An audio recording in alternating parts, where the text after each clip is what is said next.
Halo semuanya, kembali lagi bersama saya Madianto. Kali ini kita akan membahas tentang tips merasa cukup dan bahagia. Mencapai kebahagiaan adalah urusan yang susah-susah gampang. Pengalaman hidup orang yang berbeda satu sama lain membuat tolak ukur atas kebahagiaan cenderung beragam. Namun untuk meraihnya, seseorang sudah pasti melalui banyak ujian. Di satu sisi, menjaga rahasia bahagia cenderung tidak mudah. Pokoknya ada saja hal yang membuat kita merasa terpuruk, entah karena orang terdekat atau faktor dari luar. Dilansir dari Mind Cafe di medium.com, berikut adalah tips bagi kamu yang ingin merasa cukup dan bahagia. Yang pertama, kurangi penggunaan media sosial secara signifikan. Sejak penggunaan media sosial jadi bagian dari hidup sehari-hari, meningkat pula kecenderungan menjadi depresi dan tidak bahagia. Dalam studi terbaru yang dilakukan gabungan peneliti Kanada dan Australia, ditemukan bahwa gambaran ideal yang berseliweran berpotensi menimbulkan rasa minim puas diri.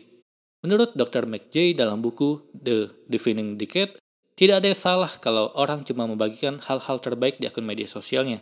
Tapi lambat laun pasti akan ada yang merasa hidupnya tidak bahagia dibandingkan apa yang ia saksikan di layar ponsel setiap hari.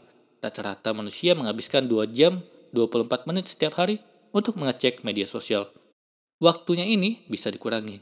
Caranya dengan melakukan aktivitas lainnya seperti membaca, berolahraga, menekuni hobi lain, atau berinteraksi dengan orang terdekat. Itu bisa membantu meningkatkan kebahagiaan dan rasa positif lainnya. Kedua, melepas hal-hal pemicu rasa tidak bahagia. Anthony J. Young, penulis channel Mind Cafe di medium.com, punya resep menarik bernama 80/20. Inti dari aturan 80/20 adalah penyebab sebesar 20% yang menciptakan efek sebanyak 80%. Itulah mengapa setiap beberapa bulan dia menganalisis 80/20 dan mengajukan dua pertanyaan. Apa saja 20% hal yang menyebabkan 80% ketidakbahagiaan? Dan apa saja 20% hal yang menyebabkan 80% kebahagiaan? Kalau analisis telah selesai, dia akan memilih menghindari semua aktivitas, komitmen, dan bahkan orang tertentu yang membuatnya tidak bahagia. Baginya, menghapus 2 hingga 3 hal yang tidak dia suka membuat hidupnya lebih baik dengan signifikan. Tentu bersikap tenang akan sangat membantu dan menerima gangguan yang tidak bisa dikendalikan. Tetapi tidak perlu menyakiti diri sendiri. Kalau bisa dilepas, mengapa tidak dilepas saja? Bersikaplah kejam. Ini kan hidup. Lanjut Anthony. Ketiga, pergi dari orang-orang yang membawa pengaruh buruk. Kalau kamu dikelilingi orang-orang dengan kebiasaan negatif, tidak bahagia, dan tidak ambisius, kamu bisa tetap di keadaan yang sama, tidak peduli seberapa keras kamu berusaha. Kalau kamu ingin mencapai sebuah ambisi, ada baiknya kamu harus mengubah pertemananmu. Tinggalkan yang dirasa selalu memberikan pengaruh buruk. Sejauh penelitian Harvard University selama 75 tahun sudah membuktikannya.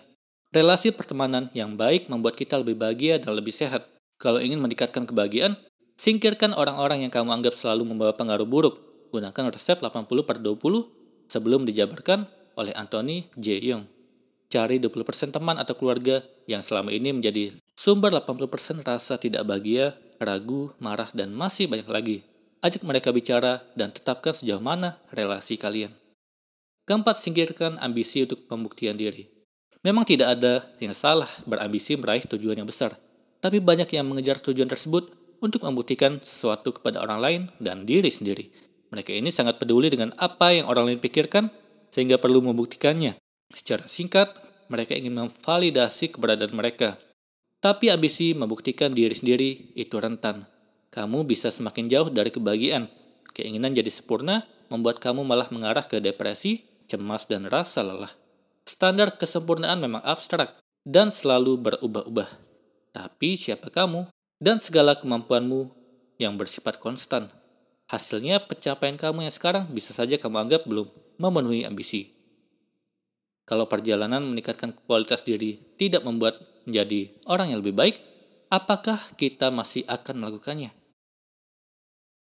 Kelima, hindari menggantungkan rasa bahagia pada sebuah pencapaian. Apa ukuran kebahagiaan? Jawabannya pasti beragam, mulai dari pekerjaan yang cocok, kesehatan, hubungan asmara yang sehat, finansial yang stabil, keluarga harmonis, dan masih banyak lagi. Tapi dalam psikologi, itu semua tidak berlaku. Setelah berhasil mencapai sesuatu dan mulai merasa bahagia, kamu akan cepat beradaptasi dan merasa bosan. Hasilnya rasa bahagia pun hilang dan berganti dengan ambisi mencapai hal yang lain. Istilah ini disebut dengan hedonic treadmill.